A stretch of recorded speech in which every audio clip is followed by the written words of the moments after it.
Good morning, everyone. Off to a good start today, and for our next session that will feature one of our MFA Program's own, Helen Simonson. You already know her story, but you'll be hearing more about it. And also with her editor, Susan Kamil, who is editor-in-chief of Little Random, which is the cool imprint. And we're thrilled to have them here, and they are going to, I think Helen is going to begin by telling a bit about how this happened, and then Susan take over, and I think we will they'll be happy to open it up to Q&A a little ways in. I know you have questions, so listen, enjoy, and welcome Helen and Susan.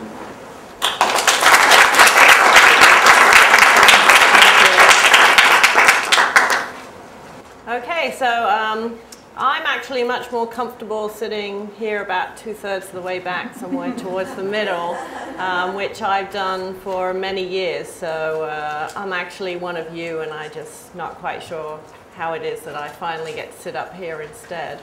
So I guess I'm here to let you know that it is possible to complete your creative writing work and get published. And I was kind of an overnight sensation. It only took about 12 years. I took my first writing class way back when at New York's 92nd Street Y, and within a week realized, oh, I'm home. This is what I'm supposed to be doing. So I had this plan where I would spend a year, maybe write a couple of short stories, get them published just to check that I was talented. And then the second year I would write a novel. And I thought that internationally famous novelist would be a good second career for someone with a toddler and a baby.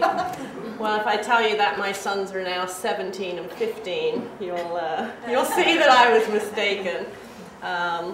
But I was writing for a long time, and I came to this conference. I happened to be local to New York and the Hamptons, and it happened to be here. And one of my favorite writers, Bharati Mukherjee, happened to be teaching novel writing.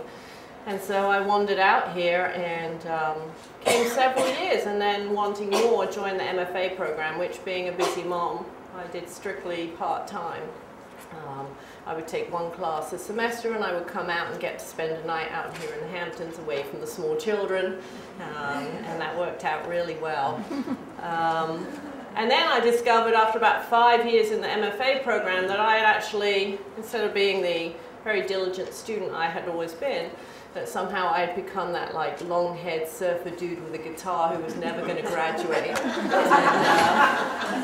I was happily not finishing my novel. And it's very true that when we write, for many of us, there's a tremendous fear of failure and also a fear perhaps of success. And the great thing about never finishing is that everyone says, oh, that's so good, it's going to be great, and you can just live on potential. I even managed to have Bob Reeves put me on panels up here about, people in the program with potential. So I had everything but the book. And then finally this amazing thing happened, the worldwide economy tanked. And I couldn't justify hanging out anymore, spending money on writing classes, and it was like, now or never. I'm going to finish my MFA in the next 6 weeks, graduate, polish off the old resume, and go get another job in advertising or corporate communications. So there was a mad rush to the finish, and you should find this kind of deadline. You should like declare bankruptcy or something, because it's just wonderfully liberating when the writing doesn't matter anymore. All you have to do is meet a hard deadline. So there's no time to fret about, it's no good, because you don't care anymore. You just have to turn it in on CD in a bound copy with the 12-page formatted front thing. Thank you, Adrienne and Carla. So I finished it up, and I think that was December 2008, and I sent it off to the one agent I knew, who didn't really know me, but she had been a judge at a small competition that 3 years earlier I'd submitted my first chapter to. So I sent it off to her, and I packed my writing away, and one Sunday I was literally giving myself a pity party, crying about the writing dream being over. And I'm packing away my files. It's over after 12 years of failure. And I'm packing my files away and crying, and in the middle of this, I check my email, because that's what we do in the middle of an existential crisis these days. We have to check our Twitter account. And there was an email from my wonderful agent, Julie Barra, saying she loved the manuscript and she'd like to represent me. So I wiped my eyes and took my files out of the storage boxes. So then the process of getting published really began. We polished up the manuscript and she sent it out on a cold week in March on a Tuesday.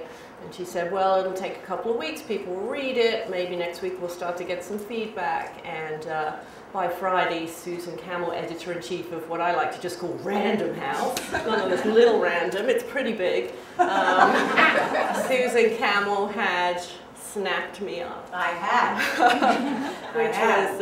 Which was very wonderful. And so now that's how easy it is. You just